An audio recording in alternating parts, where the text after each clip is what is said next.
C. Joseph Vijay தமிழ்நாட்டின் முதலமைச்சராக ஒரு நடிகராக கோடிக்கணக்கான ரசிகர்களின் மனதை வென்றவர். அதன் பிறகு அரசியலில் களமிறங்கி மக்கள் ஆதரவுடன் தமிழ்நாட்டின் முதலமைச்சராக உயர்ந்தவர். அவர்தான் சி. ஜோசப் விஜய். திரைத்துறையில் சாதனை படைத்ததிலிருந்து அரசியல் பயணத்தில் மக்களின் நம்பிக்கையை பெற்றது வரை இன்று அவரது வாழ்க்கை பயணத்தை முழுமையாக பார்க்கலாம். ஆரம்ப வாழ்க்கை. C. Joseph Vijay 1974 June 22 Chennai நகரில் பிறந்தார். அவரது தந்தை திரைப்பட இயக்குனரும் தயாரிப்பாளருமான எஸ். ஏ. சந்திரசேகர். தாயார் பாடகியும் தயாரிப்பாளருமான ஷோபா சந்திரசேகர். சிறுவயதிலிருந்தே கலை உலகின் சூழலில் வளர்ந்த விஜய் பள்ளி படிப்பை சென்னையில் முடித்து பின்னர் கல்லூரியில் சேர்ந்தாலும் நடிப்பின் மீது இருந்த ஆர்வம் காரணமாக திரைப்படத்தையே தனது வாழ்க்கை பாதையாக தேர்வு செய்தார். சினிமா பயணம். 1984 குழந்தை நட்சத்திரமாக அறிமுகமான விஜய் பின்னர் 1992 நாளைய தீர்ப்பு திரைப்படத்தின் மூலம் கதாநாயகனாக அறிமுகமானார்.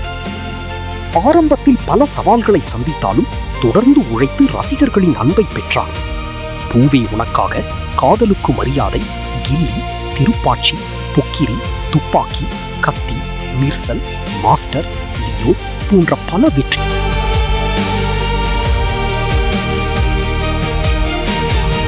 வசூல் ரீதியாக விஜயின் கிராஃபை பார்த்தால் கத்தி 132 கோடி, தெரி 152 கோடி, மிர்சல் 250 கோடி, சர்க்கார் 255 கோடி என வசூல் கிராஃப் ஏற்றத்திலேயே இருக்க பிகில் படத்தில் 300 கோடி வசூலை தாண்டினார். வாரிசு 310 கோடி ரூபாய் வசூலை கடந்த நிலையில் லியோ 635 கோடியை தாண்டியது. 2024 ஆண்டு வெளியான கோட் திரைப்படம் 455 கோடியை கடந்த நிலையில் பெரும் எதிர்பார்ப்பிற்கு மத்தியில் உருவான ஜனநாயகன் ரிலீஸுக்கே பல நெருக்கடிகளை சந்தித்தது. சென்சார் பிரச்சனையால் படம் முடங்கிய போதும் முழு படமும் சட்டவிரோதமாக லீக் ஆன போதும் அமைதியாக இருந்த விஜய் தேர்தலில் தனித்து போட்டியிட்டு முதலமைச்சராக அரியணை ஏறினார். முதல்வர் சீட்டில் விஜய் அமர்ந்த 2 மாதங்களுக்கு பிறகு படத்திற்கு ஏ சான்றிதழ் கிடைத்து ரிலீஸ் ஆன நிலையில் மாண்புமிகு தமிழ்நாடு முதலமைச்சர் தளபதி ச. ஜோசப் விஜய் என்ற டைட்டில் கார்டோடு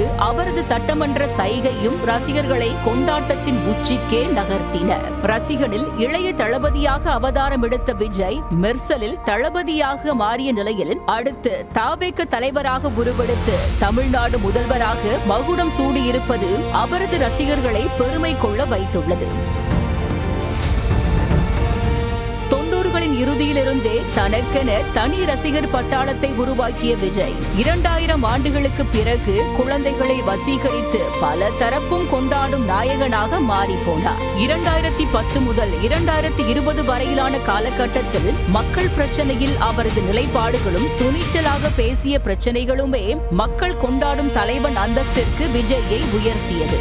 தமிழ் சினிமா வரலாற்றில் ஒவ்வொரு காலகட்டத்திலும் ஒரு சூப்பர் ஸ்டார் நடிகர் வசூலில் சக்கரவர்த்தியாக மிளிர்ந்ததுண்டு. தியாகராஜ பாகவதருக்கு பிறகு மக்கள் திலகம் எம்ஜிஆர் தனி சாம்ராஜ்யத்தை உருவாக்கி நடிகனும் நாடாளுவான் என்ற நிலையை உருவாக்கினார். அதற்கு பிறகு எத்தனையோ முன்னணி நடிகர்கள் அந்த ஆசையோடு வந்து ஆட்சி கட்டலில் ஏறாத வரலாற்றை தமிழகம் பார்த்திருக்கிறது. யார் வேண்டுமானாலும் அரசியலுக்கு வரலாம், ஆனால் யாராலும் எம்ஜிஆர் ஆக முடியாது என்று விமர்சித்தவர்களுக்கு எம்ஜிஆரை தாண்டிய வெற்றியை பதிவு செய்து தனி அரசியல் வரலாறு படைத்திருக்கிறார் விஜய். ஒரு ஆட்டத்தை எவ்வளவு நன்றாக ஆடினோம் என்பது முக்கியமல்ல, அதை எங்கு நிறுத்தினோம், எங்கு முடித்தோம் என்பதையே வரலாறு பேசிக் கொண்டிருக்கும் என்பார்கள். இந்த வரிகளுக்கு ஏற்ப தமிழ் சினிமாவில் வேறு யாரும் நினைத்து கூட பார்க்க முடியாத தன்னிகரில்லா உச்சத்தை தொட்ட விஜய் இது போதும், இனி அரசியல்தான் என முடிவெடுத்து சினிமாவுக்கு முழுக்கு போட்டதே